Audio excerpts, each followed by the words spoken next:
Topic వచ్చేసి polarisation. First polarisation అంటే ఏందో చూద్దాం. The process of transferring unpolarized light into polarized light is called polarization. అంటే unpolarized light నుంచి పోలరైజ్డ్ లైట్కి చేంజ్ అంటే ట్రాన్స్ఫర్గా అయ్యే ప్రాసెస్ని పోలరైజేషన్ అంటాము. నెక్స్ట్ ఫస్ట్ పోలరైజ్డ్ లైట్ అంటే ఏందో చూద్దాం. Polarized light refers to light in which electrical field vector vibrating in a specific plane or direction, or the electric field light is confined to a single plane along the direction of propagation of light. Polarized light అంటే ఏం లేదు, the electric field light is constrained or confined in a single plane along the direction of propagation. ఒక single ప్లేన్లో and single డైరెక్షన్లో light అనేది propagate అయితే దాన్ని polarized light అంటాం. నెక్స్ట్ అన్పోలరైజ్డ్ లైట్ అంటే all directions is known as unpolarized light. ఆ యొక్క ఎలక్ట్రోమాగ్నెటిక్ రేడియేషన్స్ వచ్చేసి ఆల్ డైరెక్షన్స్లో ప్రాపగేట్ అయితే దాన్ని అన్పోలరైజ్డ్ లైట్ అంటాం. సింగిల్గా అయితే పోలరైజ్డ్ లైట్ అంటాం. నెక్స్ట్ వచ్చేసి polarization can occurs to various methods. First one వచ్చేసి reflection, diffraction, scattering and filtering. Next వచ్చేసి ఇది సోర్సు, ఇది అన్పోలరైజ్డ్ లైట్, ఇది ఫిల్టరు, ఇది పోలరైజ్డ్ లైట్. అన్పోలరైజ్డ్ లైట్ వచ్చేసి ఫిల్టర్ అయ్యి పోలరైజ్డ్ లైట్గా మారుతుంది, దాన్నే పోలరైజ్డ్ లైట్ అంటాం. నెక్స్ట్ పోలరైజేషన్ అంటాం. Next types of polarization. There are 3 types of polarization based on the transverse and longitudinal waves. Transverse అంటే ఏమని చెప్పిన, లైట్ అనేది పర్టికులర్గా అంటే పర్పెండికులర్గా ప్రాపగేట్ అయితే దాన్ని ట్రాన్స్వర్స్ అంటాం. లైట్ అనేది ప్యారలల్గా ప్రాపగేట్ అయితే దాన్ని లాంగిట్యూడినల్ అని చెప్పిన. నెక్స్ట్ ఫస్ట్ వన్ వచ్చేసి లీనియర్ పోలరైజేషన్, సెకండ్ వన్ వచ్చేసి ఎలిప్టికల్ పోలరైజేషన్, థర్డ్ వన్ వచ్చేసి circular polarisation.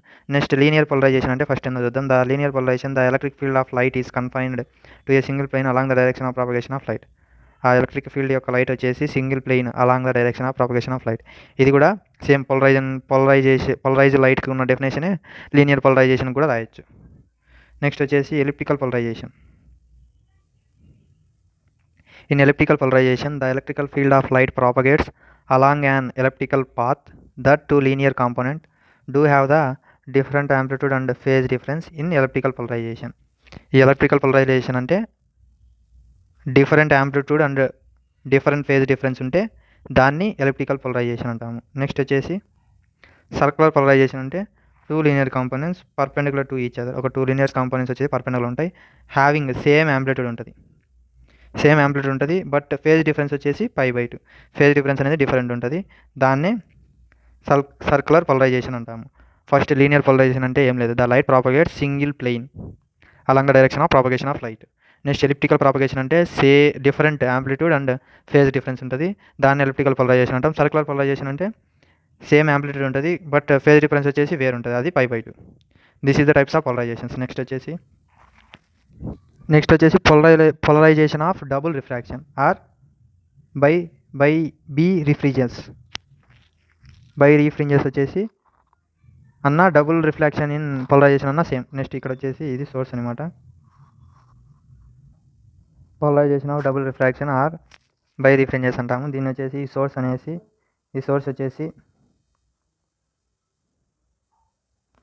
Source of light వచ్చేసి ఇక్కడ క్రిస్టల్కి టచ్ అయినప్పుడు అది 2 విధాలుగా స్ప్లిట్ అవుతుంది. ఒకటి ఆర్డినరీ, ఇంకోటి ఎక్స్ట్రాడినరీ రేస్గా స్ప్లిట్ అవుతుంది. ఇది వచ్చేసి దాని యొక్క డయాగ్రామ్. ఇప్పుడు దాని ఎక్స్ప్లెనేషన్ 1 by 1 చూస్తే మీకు అర్థమవుతుంది చూడండి.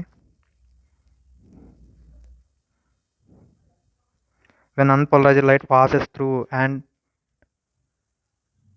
an isotropic calcite crystal or quartz, we get 2 refracted beams and this phenomena is called double refraction or birefringence.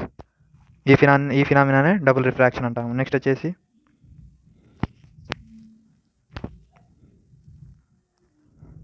ఇక్కడ చూడండి.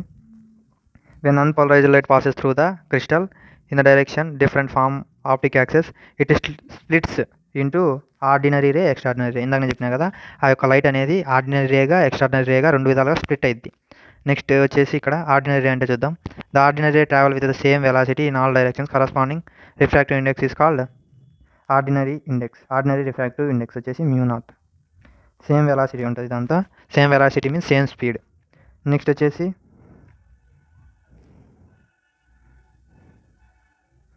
అదే ఎక్స్ట్రాడినరీ రే అంటే డిఫరెంట్ స్పీడ్ ఆర్ డిఫరెంట్ వెలాసిటీలో ఉంటుంది. నెక్స్ట్ వచ్చేసి for calcite crystal sodium light lambda equal to 5893 angstroms, mu not equal to 1.658, mu E equal to 1.485. Next వచ్చేసి Nicol prism వచ్చేసి it is optical device made from calcite crystal for producing and analyzing plane polarized light. దీని ఫిగర్ని చూస్తే మీకే క్లియర్గా అర్థమవుతుంది చూడండి. ఇది సోర్సు, ఇది వచ్చేసి క్యాల్సైట్ క్రిస్టల్ ప్రిజం అనుకోండి. ఇది కూడా అంతే. ఈ డయాగ్రామ్ని చూసుకుంటే ఇది సోర్సు, ఇది ఆర్డినరీ రే, ఇది ఎక్స్ట్రాడినరీ రే. ఈ రే అనేది క్రిటికల్ యాంగిల్ ఫామ్ అయ్యి ఆ డెన్సర్ మీడియంలో అనేది ఇది బౌన్స్ బ్యాక్ వస్తుంది. ఈ ఎక్స్ప్లెనేషన్ని యాంగిల్స్ ఇవనేటి ఎగ్జామ్లో కన్ఫామ్గా వేయాలి. ఇప్పుడు ఈ ఎగ్జాంపుల్కి ఉన్న ఈ ఫిగర్కి ఎగ్జాంపుల్తో పాటు కన్స్ట్రక్షన్ చూద్దాం. కన్స్ట్రక్షన్ చూడండి. ఇది confirm whose length is three times the బ్రెడ్త్కి 3 times ఎక్కువ అంట లెంత్ అనేది. The 2 ends AB and CD of the crystal are cut so that the angle ABC reduces from 71 degrees to 68 degrees. The crystal is cut into 2 halves along the plane. Next ఇక్కడ చూసుకుంటే this is having a refractive index వచ్చేసి Kannada plasm refractive index వచ్చేసి 1.55. Next ఇక్కడ చూసుకుంటే unpolarized light enter into calcite crystal. This is the explanation for starting.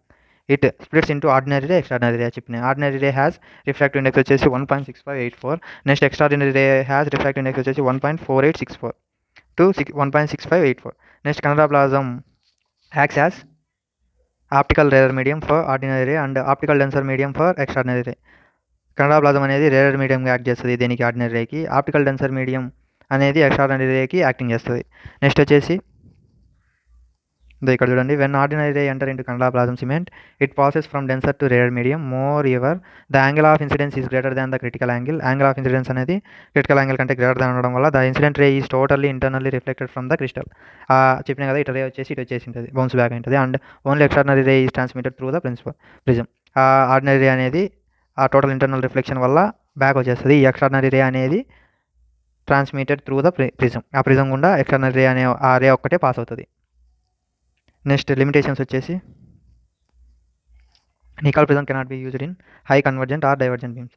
హైగా అంటే convergent అంటే అన్ని మీట్ కావడం, డైవర్జెంట్ అంటే అన్ని విడిగా వెళ్ళిపోవడం. హై ఉన్న చోట నికాల్ ప్రిజం యూజ్ కాదు. Next unpolarized light is incident on Nicol's by prism with an angle 1 degrees less than 14 degrees. The 2 refracted rays bends down from the Canada balsam. ఇది ఉన్నప్పుడు ఆ 2 రేస్ అనేది కన్నడ ప్లాజం దగ్గర bend అవుతాయంట. నెక్స్ట్ చూసుకుంటే unpolarized light incident on the nickel by prism 1 greater than 14 degrees the refractive rays emerges through the nickel prism. ఆ race వచ్చేసి ఆ నికాల్ ప్రిజం దగ్గర ఎమర్జ్ అవుతాయి, అంటే కలుసుకుంటాయి అనమాట. This is about Nicol prism. Next వచ్చేసి half wave and quarter wave. Half wave అంటే ఏంది, క్వార్టర్ వేవ్ అంటే ఏందో చూసుకుందాం. Half wave a refracting crystal or calcite is taken in the form of with optic axis along the surface. ఆ యొక్క optic యాక్సిస్ని surface మీద తీసుకున్నప్పుడు ఆ హాఫ్ వేవ్ అంటే ఏంది, క్వార్టర్ వేవ్ అంటే ఏంది మనకి ఇప్పుడు తెలుస్తుంది. When unpolarized half wave length lambda flows normally on the crystal surface to form ordinary ray and extraordinary ray. అప్పుడు ఆ సర్ఫేస్ మీద ఆప్టిక్ యాక్సిస్ ఉంటుంది. అప్పుడు ఆ అన్పోలరైజ్డ్ లైట్ అనేది దాని గుండా పోయినప్పుడు ఎక్స్ట్రాడినరీ రే, ఆర్డినరీ రే అనేటి ఆ సర్ఫేస్ మీద మనకు కనబడతాయి. With increase the path difference along propagation of direction. Next T equal to thickness of glass plate. Optical path ordinary ray equal to mu not T. Optical path ordinary రేకి వచ్చేసి mu not T. Next optical path for extraordinary ray, ordinary కాబట్టి ఇక్కడ mu not, ఇది extraordinary ray కాబట్టి mu E T. Next వచ్చేసి path difference equal to mu not minus mu E into T. Next half wave వచ్చేసి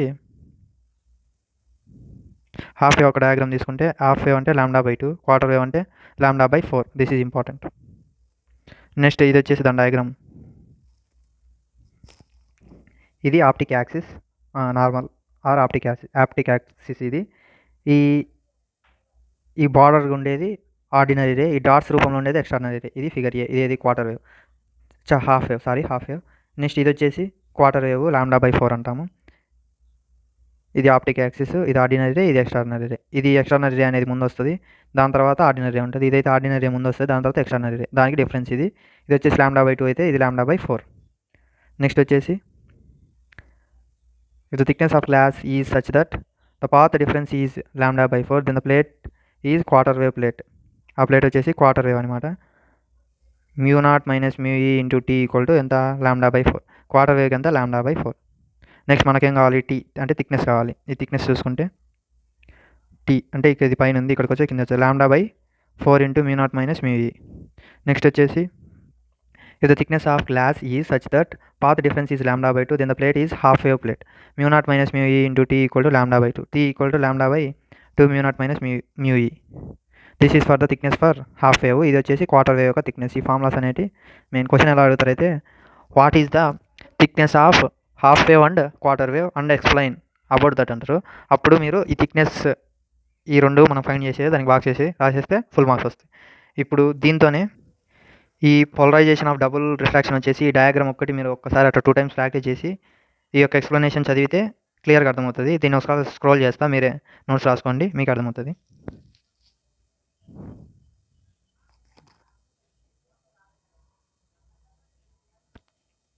next Nicole prism కూడా scroll చేస్తా చూడండి.